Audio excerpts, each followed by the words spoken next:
উফ, আরেকটু হলে ট্রেনটা বেরিয়ে যেত। Thanks god.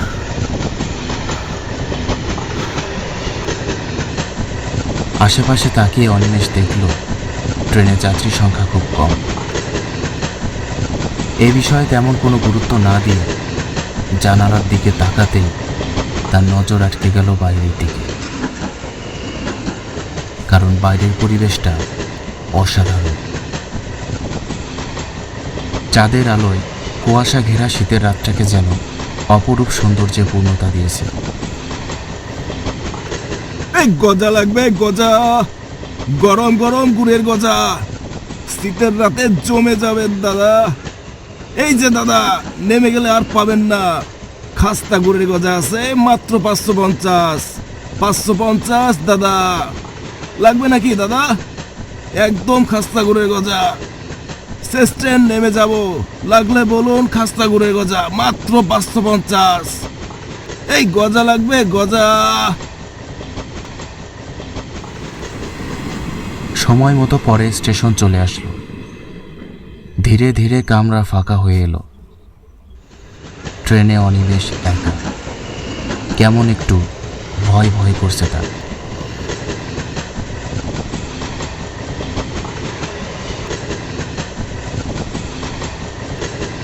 ঘড়িতে তখন রাত 11টা। তার স্টেশন আসতে ঢের দেরি। ঘুমও আসছে না। এতটা পথ একাই যেতে হবে। আবার স্টেশনে এই সময় কোনো রিক্সা টোটো কিছুই পাবে না। শেষ ট্রেনে এসে বড় ভুল করে ফেলেছে সে। তবে যাই হোক, পুষ্প খুব খুশি হবে তাকে দেখে। অনিমেষ আবার সেই বাইরের দৃশ্যের দিকে এক মনে তাকিয়ে রইল। মিনিট দুয়েক বাদেই সে খেয়াল করল ঠান্ডা শীতল হাওয়া তার পাশ কেটে চলে গেল। তেমন গুরুত্ব দিল না সে। এবার অনিমেষের পাশেই আবার ঠান্ডা ভাব। মনে হচ্ছে কোনো বরফখণ্ডের পাশে বসে আছে সে। পাশে ঘুরে তাকাতেই সে দেখল ঘোমটা দিয়ে এক মহিলা বসে আছে। ভয়ের স্পন্দন যেন থেমে যাবার জোগাড়। তখনই অনিমেষের মনে হলো হয়তো আগের স্টেশন থেকে উনি উঠেছেন। বিষয়টা স্বাভাবিক মনে করে আবার বাইরের দৃশ্যের দিকে মনোনিবেশ করল সে।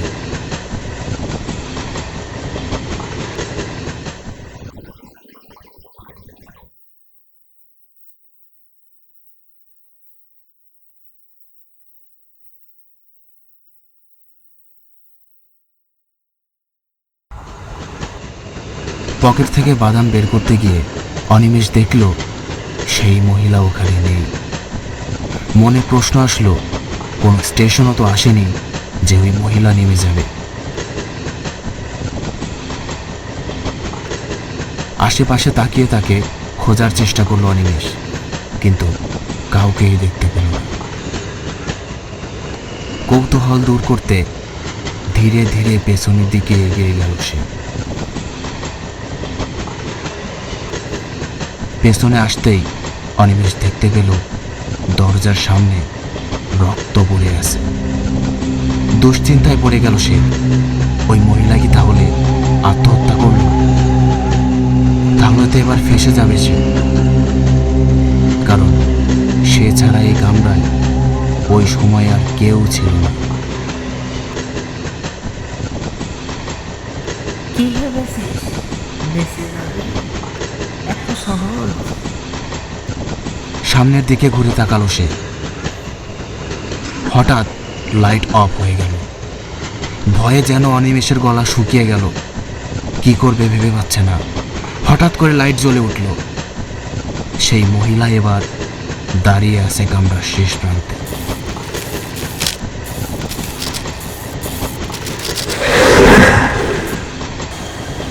অনিমেষ ভয়ে যেন পাথর হয়ে গেল। শরীর যেন অসাড় হয়ে আছে। চাইলেও মুখ থেকে কোনো শব্দও বের হচ্ছে না। ট্রেন এমন সময় স্টেশনে এসে দাঁড়ালো, কিন্তু তখনও সেই মহিলা সেভাবেই দাঁড়িয়ে থাকলো। ট্রেন ছেড়ে দিল। অনিমেষ বাঁচার শেষ আশাটাও হারালো। ট্রেন এগিয়ে চলেছে। অনিমেষের কপাল বেয়ে দর দর করে ঘাম বেয়ে বসছে। এমন সময় ট্রেনের অপর প্রান্তে এক পুরুষ কণ্ঠ শোনা গেল। হ্যাঁ, আমি উঠে পড়েছি। হঠাৎ মহিলাটি ছুটে পালিয়ে গেল। অনিমেষ বুঝতে পারল না কি ঘটে গেল তার সঙ্গে। ঘন্টা খানিক তো লাগবে। তাহলে কি কেউ উঠেছে এই কামরায়? রাখছি। তাও যেন অনিমেষের ভয় কমছে না। কিছু দূর যেতেই জোরে ঝাঁকুনি দিয়ে ট্রেনটি থেমে গেল। দ্রুত ট্রেন থেকে নেমে পড়ল অনিমেষ। সে দৌড়তে লাগলো। পরের কামরায় তাকে উঠতেই হবে। এদিকে ট্রেন চলে গেল।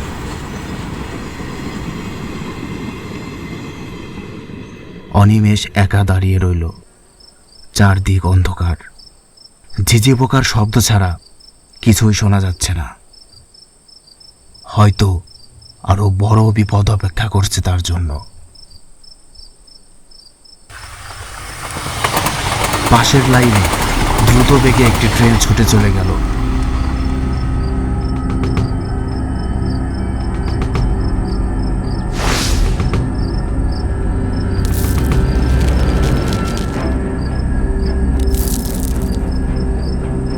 দূরে দেখা গেল এক নারীর অবয়ব। অনিমেষের বুঝতে বাকি রইল না সে কে।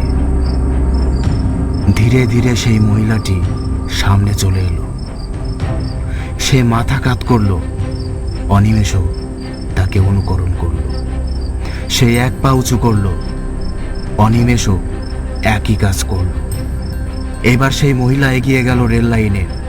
অনিমেষও বাধ্য ছেলের মতো একই কাজ করল। সে যেন নিজের মধ্যে নেই। সে দেখল রাস্তা কেঁপে উঠছে। পেছন থেকে ট্রেনের হর্ন বাজছে। ট্রেন এগিয়ে আসছে তার দিকে। ট্রেনের আলোয় আলোকিত হয়ে উঠল সামনের রাস্তা। সেই মেয়েটি ওভাবেই দাঁড়িয়ে আছে। অনিমেষ বাঁচার শেষ চেষ্টা করলো, কিন্তু সে যেন নড়তেই পারল না। এদিকে ট্রেন এগিয়ে আসছে। অনিমেষ কোনো উপায় না পেয়ে শেষমেশ চোখ বন্ধ করে ফেলল। মৃত্যুকে মেনে নেওয়া ছাড়া আর কোনো উপায় নেই তার কাছে। ট্রেন প্রায় কাছে চলে এসেছে। বুক কেঁপে উঠল অনিমেষে। হঠাৎ তার হাত ধরে হ্যাঁচকা টানে ফেলে দিল কেউ। অনিমেষ ভয়ে কেঁদে ফেলল। চোখ খুলে দেখল সেই মহিলাটি দাঁড়িয়ে আছে একদম অনিমেষের সামনেই। অদ্ভুতভাবে তাকিয়ে আছে সে। বিভৎস তার মুখ, চোখ লাল টকটকে, দাঁত বেরিয়ে আছে। হঠাৎ সে বলে উঠল, তুই ছেলে নস, তোর কোনো ক্ষতি করবো না। আমি যাকে খুঁজছি তার শেষ না দেখে আমার মুক্তি নেই। মুহূর্তেই হাওয়ায় মিলিয়ে গেল সেই অশরীরী। অনিমেষ পড়ে রইল সেই রেল লাইনের মাঝে।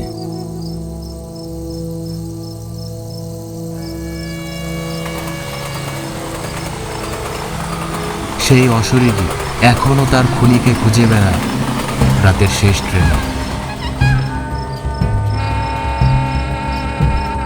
আরো ভয়ানক ও রহস্যময় গল্প পেতে আমাদের চ্যানেলটি সাবস্ক্রাইব করুন আর পাশে থাকা বেল নোটিফিকেশনটি অন করে দিন। কমেন্টে জানাতে ভুলবেন না গল্পটি আপনাদের কেমন লাগলো।